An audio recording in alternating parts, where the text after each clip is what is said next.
Beredar isu terkait dirinya, minta sumbangan rakyat untuk dirikan partai baru, Anies Baswedan beberkan bantahannya.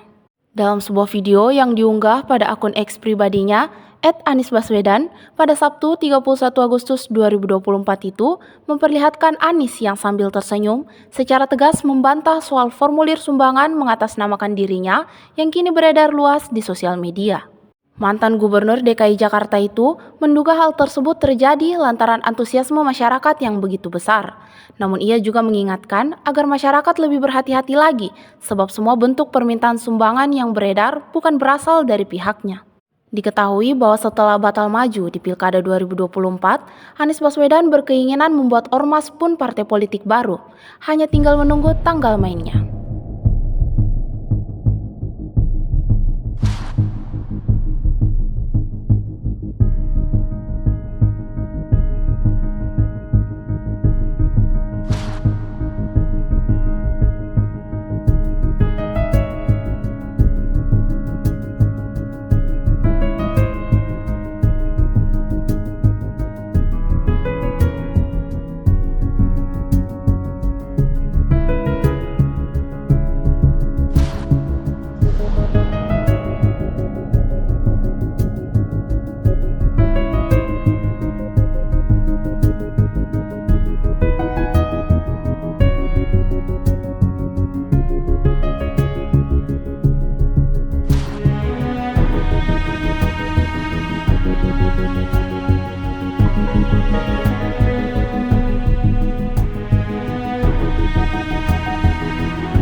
Assalamualaikum, ini singkat aja ya.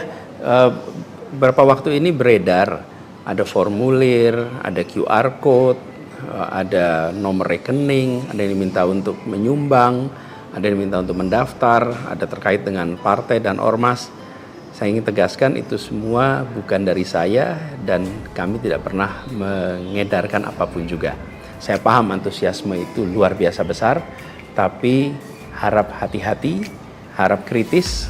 Dan sampai dengan hari ini, hari Sabtu 31 Agustus 2024, belum ada formulir apapun, belum ada edaran apapun. Begitu ya, singkat aja teman-teman. Terima kasih. Assalamualaikum. Download Tribun X sekarang.